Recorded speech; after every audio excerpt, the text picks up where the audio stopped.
召喚出て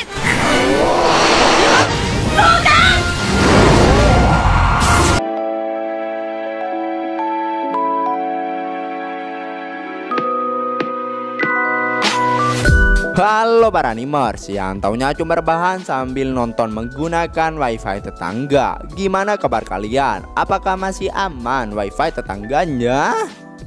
Nah, di video kali ini Mimin akan menceritakan atau membahas salah satu anime spring terbaru bulan ini, yaitu anime Tensei Kizoku episode pertama.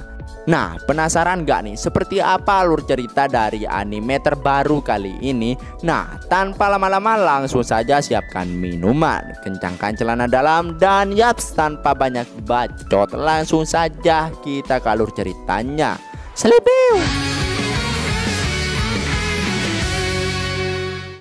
Scene dibuka dengan memperlihatkan penyerangan yang terjadi di dalam suatu toko. Di tengah berhamburannya semua orang, nampak seorang pria yang kebetulan melintas dan gak sengaja tersenggol oleh salah satu cewek yang tengah kabur.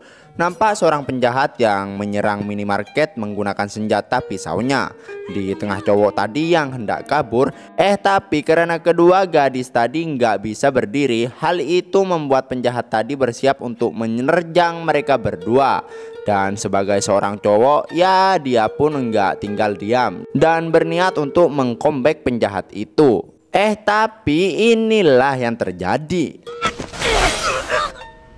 Meski berhasil menyelamatkan dua cewek tadi, cowok itu dibuat tumbang tak bernyawa karena terkena tusukan pisau dari penjahat barusan. Dan di ambang hidupnya, cowok itu nampak bersyukur karena kedua cewek tadi berhasil dia selamatkan. Yang bahkan dirinya meminta maaf karena telah membuat mereka berdua menangisi karena kematiannya. Terus nampak sosok bocil yaitu Sota yang baru saja terbangun. Yang mana diketahui kalau Sota yang baru terbangun itu adalah cowok apes yang barusan kita lihat. Dia pun mengira kalau dirinya ada di rumah sakit. Namun setelah menoleh ke arah seorang pembantu di sana, secara tiba-tiba baru aja bangun tidur udah ngerasain opai jumbo nih. Buset. Di tengah kehebohan dengan suatu hal yang terjadi, Sota yang bernama Kane itu dibuat terkejut bukan main setelah ngelihat pantulan dirinya di cermin. Setelah lebih tenang, Ken yang masih membiasakan tubuhnya itu, hal tersebut membuat para wanita asoy di sebelahnya itu menjadi khawatir dibuatnya. Mereka menduga Ken hanya masih linglung karena dirinya yang telah tertidur selama 1 pekan. Setelah mendapatkan banyak sekali perhatian, emak dan pembantunya itu terlihat hendak menyiapkan sup untuknya. Sekepergian mereka berdua, Ken yang masih tak mengenali mereka nampak bercermin dan seolah nggak percaya bahwa dirinya telah berinkarnasi menjadi Sota. Meski kalau dirinya nggak selamat sebelumnya, namun Ken tetap bersyukur karena dirinya telah menyelamatkan dua gadis itu. Di tengah kehebohan yang ia lakukan sendiri, dan pembantu yang bernama Sylvia itu masuk, malah ngelihat Ken yang sedang memeriksa buyung puyuhnya sendiri. Sebagai pembantu yang sigap, Sylvia mengira kalau Ken telah mengompol dan nampak langsung membuka celananya. Meski malu karena pantatnya telah ditepuk-tepuk, namun berkat adanya Sylvia di sana, Ken jadi mengetahui beberapa informasi yang ada. Yang pertama, dirinya jadi mengetahui nama lengkapnya yaitu Ken von Silford. Berumur 3 tahun dan ayahnya bernama Graham, emaknya bernama Sarah, dan sang kakak yang lebih tua 2 tahun darinya bernama Reine. Sedangkan informasi lainnya yaitu emaknya yang ternyata adalah istri kedua dari Gam, dan istri pertamanya yaitu bernama Maria, yang diberkati 2 putra yang bernama Jin dan Alex. Dan diketahui juga sang bapak yang ternyata adalah seorang bangsawan kelas kakap yang menangani masalah perbatasan bermodalkan pasukan militer pribadi mereka. Setelah terus diajari oleh Sylvia, Ken dibuat bersemangat karena berbagai macam hal, mulai dari hutan, monster, petualang, dan juga sihir. Melihat Ken yang bersemangat untuk belajar sihir, Sylvia pun melarangnya karena dia tuh masih terlalu bocil untuk hal tersebut. Dan ia rasa lebih baik jika Ken belajar membaca terlebih dahulu. Ken kemudian teringat dengan kenangan di kehidupannya di masa lalu, yang mana meski telah tiada, Ken tak memiliki satupun penyesalan di dunia lamanya itu. Terus Shin pun lanjut memperlihatkan sang bapak yang sangat bangga karena Ken udah bisa membaca. Sembari memeluk sang adik, Rene pun membanggakan sang adik yang juga sudah bisa berhitung. Meski dipuji sekalipun, Ken hanya bisa terdiam karena sebenarnya dirinya telah duduk di bangku SMA. Sang emak yang menduga Ken adalah orang jenius, namun Ken pura-pura bodoh dan memuji kinerja Sylvia dalam mengajarinya. Setelah mendapati sang bapak yang agak curiga karena Ken tiba-tiba giat belajar, dan sang ibu yang merasa perubahan itu terjadi tepat setelah Ken terbangun dari tidur panjangnya, hal itu membuat Ken panik. Dan sang bapak yang mengira kalau Ken telah mendapatkan kecerahan, mendengarnya auto membuat Ken terkejut dan Sylvia yang langsung khawatir dibuatnya. Setelah memberitahukan alasannya, sang bapak kemudian bertanya apa yang diinginkan oleh Ken. Ken pun langsung meminta untuk dibacakan buku seputar sejarah dan sihir. Ngelihat Ken yang tertarik dengan sihir, hal itu masih tidak diperbolehkan sampai Ken berumur 5 tahun dan dibaptis. Dan sampai umur 5 tahun itu, sang emak ngerasa tidak yakin kalau putranya itu akan mampu menguasai sihir secara langsung. Namun ternyata... Singkat cerita, setelah mendapati kebarbaran dari Ken, dirinya yang hampir ketahuan dibuat terkejut karena Rene yang udah berada di hadapannya. Mengira dirinya telah ketahuan, Ken pun menjadi ketakutan dalam seketika. Setelah diajarkan banyak hal, Ken pun mendapatkan cukup banyak informasi tentang dunia barunya itu. Salah satunya adalah raja pertama negara di negara itu yang bernama Yuya. Hal itu malah membuat Ken menyadari bahwa Yuya adalah orang Jepang seperti dirinya. Rene juga mengajari Ken berbagai macam jenis ras di dunia mereka. Dan tak terasa 2 tahun pun telah berlalu. Nampak Ken yang kini telah berumur 5 tahun membuatnya sudah bisa dibaptis untuk bisa menggunakan sihir.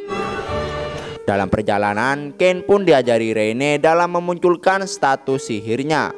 Di saat Ken masih kagum dengan status milik sang kakak, dirinya dibuat terkejut karena melihat title fans nomor 1 Dede Ken. Setelah banyak berbacot-bacotan, sang ayah pun memberitahukan kalau negeri mereka memiliki kepercayaan yang disebut sebagai Marineford, yang mana itu adalah kepercayaan yang menyembah 7 dewa. Inti dari pembaptisan itu ternyata hanya melaporkan umur Ken yang telah mencapai 5 tahun kepada 7 dewa itu. Dan dengan begitu anak yang dibaptis akan mendapatkan sihir dan juga karunia dari dewa tertentu.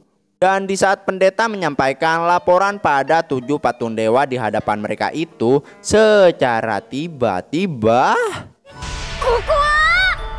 Ken pun dibuat terkejut karena kesadarannya yang dipindahkan untuk menghadap para dewa. Nah, dan biar kalian paham nih ya, nih gua jelasin. Yang ini tuh adalah Zenom, sang dewa pencipta. Dan yang ini adalah Lain, dewi kematian dan kehidupan. Reno si dewi sihir, Salmo si dewa militer, Grim si dewa keterampilan, Panam si dewa perdagangan, dan Bella si dewi bumi. Tiap-tiap dewa dan dewi di sana memiliki berbagai macam karunia yang berbeda. Dan diketahuilah fakta pahit yang membuat Ken terkejut bukan main. Karena ternyata kematian heroik yang di masa lalu merupakan hal nggak terduga. Karena meski Ken nggak melakukan apapun, penjahat itu akan tersandung dan ditahan oleh orang-orang di sekitarnya. Dengan kata lain, pengorbanan Ken itu nggak berguna sama sekali dah. Meski begitu, karena Ken meninggoy demi kebaikan, dewa di bumi meminta ke-7 dewa di isekai untuk mereinkarnasikan Ken. Singkat waktu, bukannya sedih dan kecewa, Ken justru bahagia karena telah tinggal bersama dengan kedua orang tua dan juga kakaknya. Senang dengan tanggapan Ken yang cukup dewasa membuat ke-7 dewa itu memberikan karunia mereka masing-masing. Dan setelah waktu mereka habis, Ken mendapati Zenom yang tertawa sesaat sebelum ia kembali. Dan karena memiliki perasaan tidak enak, Ken pun diminta untuk menunjukkan status window-nya. Tapi malah alasan pergi ke kamar mandi. Di saat dirinya bersembunyi, ternyata firasat dia tuh benar-benar ada. Semua status dan level skillnya benar-benar tidak masuk akal. Mungkin dia merasa semua itu harus disembunyikan mendapati sihir pencipta yang diberikan oleh Zenom. Dan bahkan sihir itu memiliki penjelasan langsung darinya. Singkat cerita, di saat Ken dan keluarganya tengah merayakan ulang tahunnya, mereka pun penasaran dengan sinar terang yang mereka lihat sebelumnya. Karena mereka tak pernah mengalami hal tersebut sebelumnya. Terus Gram pun kemudian meminta putranya itu untuk memperlihatkan status windownya. Mereka pun dibuat terkejut karena Ken mendapatkan karunia dari 6 dewa sekaligus. Terlebih lagi sang ayah nampak begitu fokus pada jumlah mana Ken yang dirasa di luar nalar. Dengan semua skill dan sihir serta mana yang dimiliki oleh Ken sudah dipastikan, masa depan Ken akan terjamin di semua bidangnya. Sang ayah kemudian melarang Ken untuk menunjukkan status windownya itu di hadapan orang lain, karena takutnya dia tuh malah dimanfaatkan oleh pemerintah Wakanda. Setelah itu, Ken yang tengah mengistirahatkan tubuhnya mendapati buku tutorial summoner. Dan seperti biasa, dia tuh malah langsung pergi untuk mencoba skill summoner miliknya. Namun bukannya hewan berbulu, tapi malah ini yang nongol. Mengira kalau nggak ada orang di sana, namun ternyata sang kakak dan juga Palma berada tak jauh dari tempatnya itu. Hal itu membuat sang monster malah fokus pada kedua cewek kawaii itu. Ken ngerasa kejadian itu sama seperti yang dulu. Dirinya nampak memberanikan diri untuk bergaduh dengan monster itu. Tak ingin kakaknya dan Palma terluka, Ken bertekad untuk tidak membuat mereka menangis seperti kedua gadis di hadapannya di kehidupannya yang dulu. Ken pun menggunakan skill summon kembali untuk membatalkan monster panggilannya itu. Bukannya memanggil kedua orang tuanya atau memanggil bantuan, kedua gadis itu malah menangisi Ken yang hidupnya dirasa nggak lama lagi. Tapi secara tiba-tiba dia tuh malah bangun. Dan kakaknya yang hendak memanggil kedua orang tua mereka ditenangkan oleh sang adik. Setelah bersyukur, Ken pun merasa lega karena dirinya yang nggak lagi membuat cewek menangis seperti sebelumnya. Dan malah menciptakan senyuman bahagia dari kedua cewek di sebelahnya itu. Dan tibalah hari perayaan ulang tahun Ken di hadapan publik. Setelah sang ayah bertanya apa yang ingin Ken lakukan di masa depan, dia pun ngejawab kalau dirinya yang ingin mempelajari banyak hal, menolong orang kesulitan, dan bertemu dengan banyak orang. Dan yaps, itulah akhir dari anime Tensei Kizoku episode pertama. Anjay, ini anime baru seru juga nih. Nggak terlalu membosankan karena ada banyak adegan kocaknya. Udah kayak isekai non Birinoka aja. Nah, jadi penasaran dengan apa yang akan terjadi di episode berikutnya? Makanya pantengin terus channel Movie Senpai. Jangan lupa like dan subscribe-nya. Terima kasih buat yang udah nonton sampai akhir. Sampai jumpa di video berikutnya. Sleepy.